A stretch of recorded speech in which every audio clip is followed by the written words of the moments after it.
I know it is exceptional for a senator to testify against another senator nominated for a cabinet position, and I appreciate the opportunity you've given me today.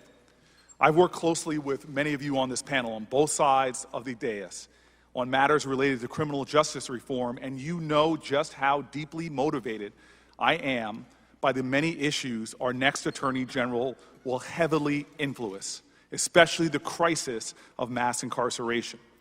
I know that some of my many colleagues are unhappy that I am breaking with Senate tradition to testify on the nomination of one of my colleagues, but I believe, like perhaps all of my colleagues in the Senate, that in the choice between standing with Senate norms or standing up for what my conscience tells me is best for our country, I will always choose conscience and country. While Senator Sessions and I have consistently disagreed on the issues, he and I have always exercised a collegiality and a mutual respect between us. Perhaps the best example of this is the legislation we co-sponsored to award the Congressional Gold Medal to those foot soldiers who marched at Selma. One of the foot soldiers is sitting next to me now.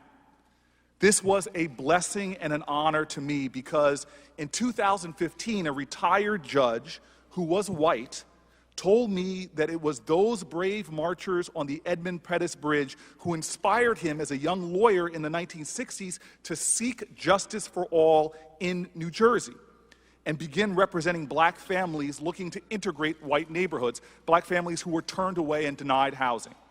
One of those families was mine. I am literally sitting here because of people, marchers in Alabama, and volunteer lawyers in New Jersey, who saw it as their affirmative duty to pursue justice, to fight discrimination, to stand up for those who are marginalized. But the march for justice in our country still continues. It is still urgent. I know also, though, of the urgency for law and order. I imagine that no sitting senator has lived in the last 20 years in higher crime neighborhoods than I have. I have seen unimaginable violence on American streets. I know the tremendous courage of law enforcement officers who put their lives on the line every single day to fight crime in America. I want an Attorney General who is committed to supporting law enforcement and securing law and order, but that is not enough. America was founded heralding not law and order, but justice for all. And critical to that is equal justice under the law. Law and order without justice is unobtainable. They are inextricably tied together. If there is no justice, there is no peace. The Alabama state troopers on the Edmund Pettus Bridge were seeking law and order. The marchers were seeking justice and ultimately a greater peace. One of the victories of the modern civil rights movement was the 1957 Civil Rights Act, which in effect made the Attorney General not only the chief law enforcement officer of the United States, but also vested in that office the responsibility to pursue civil rights and equal protection for all of America. Senator Sessions has not demonstrated a commitment to a central requisite of the job, to aggressively pursue the congressional mandate of civil rights, equal rights, and justice for all of our citizens. In fact, at numerous times in his career, he has demonstrated a hostility towards these convictions and has worked to frustrate attempts to advance these ideals. If confirmed, Senator Sessions will be required to pursue justice for women, but his record indicates that he won't. He will be expected to defend the equal rights of gay and lesbian and transgender Americans, but his record indicates that he won't. He will be expected to defend voting rights, but his record indicates that he won't. He will be expected to defend the rights of immigrants and affirm their human dignity, but the record indicates that he won't.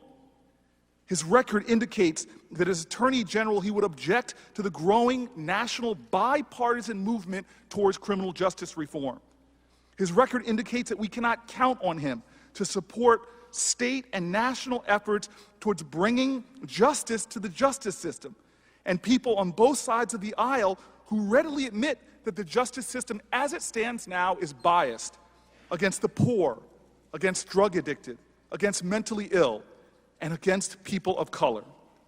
His record indicates that at a time that even the FBI director is speaking out against implicit racial bias in policing and the urgent need to address it, at a time when the last two attorney generals have taken steps to fix our broken criminal justice system, at a time when the Justice Department he would lead has uncovered systemic abuses in police departments all over the United States, including Ferguson, including Newark, Senator Sessions would not continue to lead this urgently needed change. The next Attorney General must bring hope and healing to this country. And this demands a more courageous empathy than Senator Sessions' record demonstrates. It demands an understanding that patriotism is love of country, and love of country demands that we love all of our citizens, even the most marginalized, the most disadvantaged, the most degraded, and the most unfortunate. Challenges of race in America cannot be addressed if we refuse to confront them. Persistent biases cannot be defended unless we combat them. The arc of the moral universe does not just naturally curve towards justice, we must bend it. If one is to be Attorney General, they must be willing to continue the hallowed tradition in our country of fighting for justice for all, for equal justice, for civil rights. America needs an Attorney General who is resolute and determined to bend the arc. Senator Sessions' record does not speak to that desire, intention, or will. With all that is at stake in our nation now, with an urgent need for healing and for love, I pray that my colleagues will join me in opposing his nomination. Mr. Chairman, my time is over. I'd like to submit the rest of my testimony to the record. I'd like to again thank you for your opportunity to testify.